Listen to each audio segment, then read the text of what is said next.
In this lecture, we're going to explore how to create named slots to optimize our component. First, let's update the second form with some inputs. We'll turn it into a contact form. Inside the app component, we'll copy the content passed into the first form. We'll paste it in as the content for the second form. Next, for the second form, we'll change the help desk and the input fields.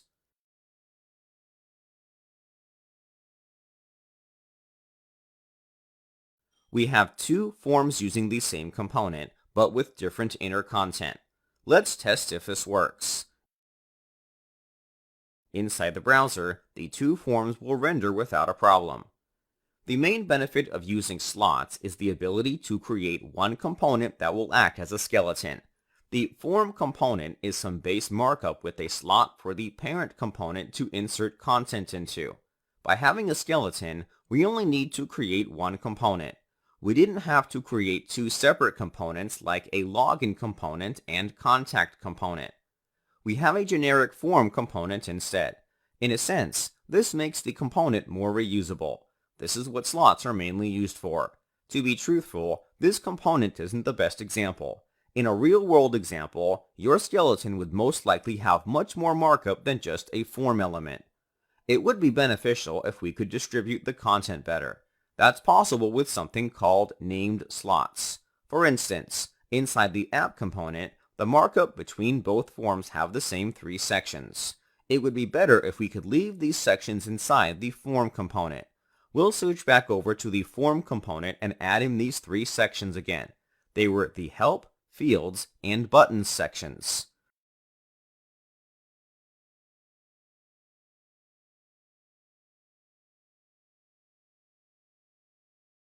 Inside the help section, we'll insert the slot component again. This time, we'll add an attribute called name. We can assign slots unique names by adding the name attribute. We'll give this slot the name of help. By assigning a name, we're given more control over where the slot content is distributed and placed. This also allows you to have multiple slot locations.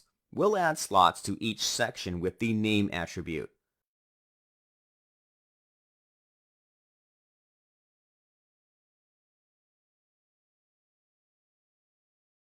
We can call our slots whatever we want. I recommend giving them something relevant.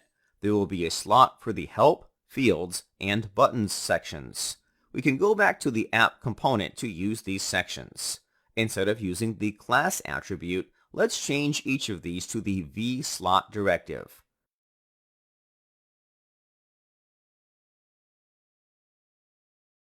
The vSlot directive can be used to tell the child component where the slot content should be placed. We need to add a colon after this directive followed by the name. The name corresponds to the value we used for the name attribute in the child component. We'll assign this part of the content to the help section. The second div element will be for the field section. Lastly, the third div element will be for the buttons section. We'll do the same for the second form.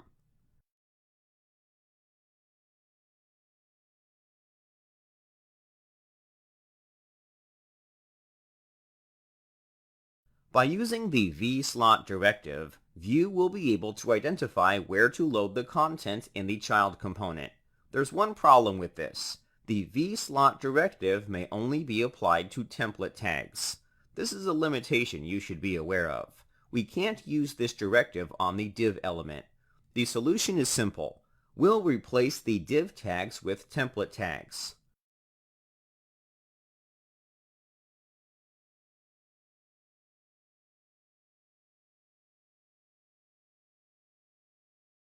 Let's check if everything worked. Switch over to the browser to check the application. Both forms are functioning correctly. Thanks to named slots, we have more control over how content is distributed from within the component. We aren't limited to using named slots.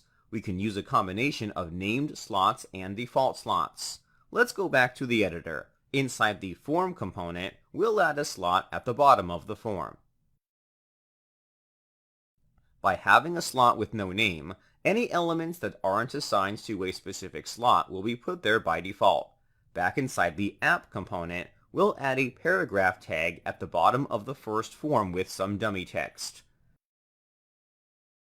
If everything I said was true, then the paragraph tag should be placed at the default slot location.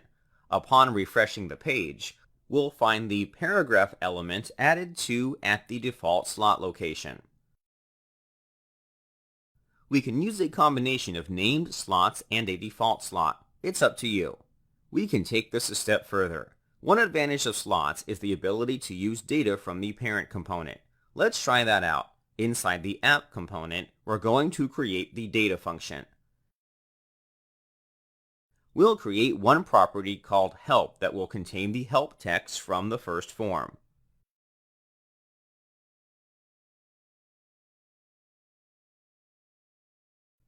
We can use this data property inside the content itself.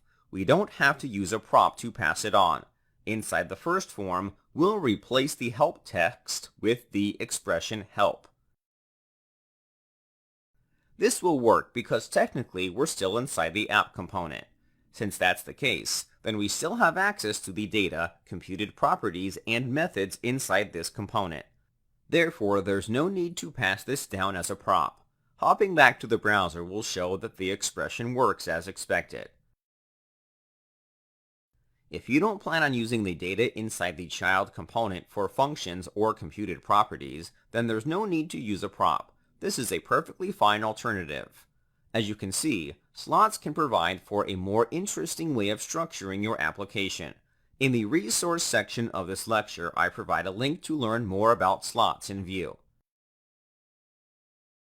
I recommend giving it a good read if you want to know what else you can do with slots.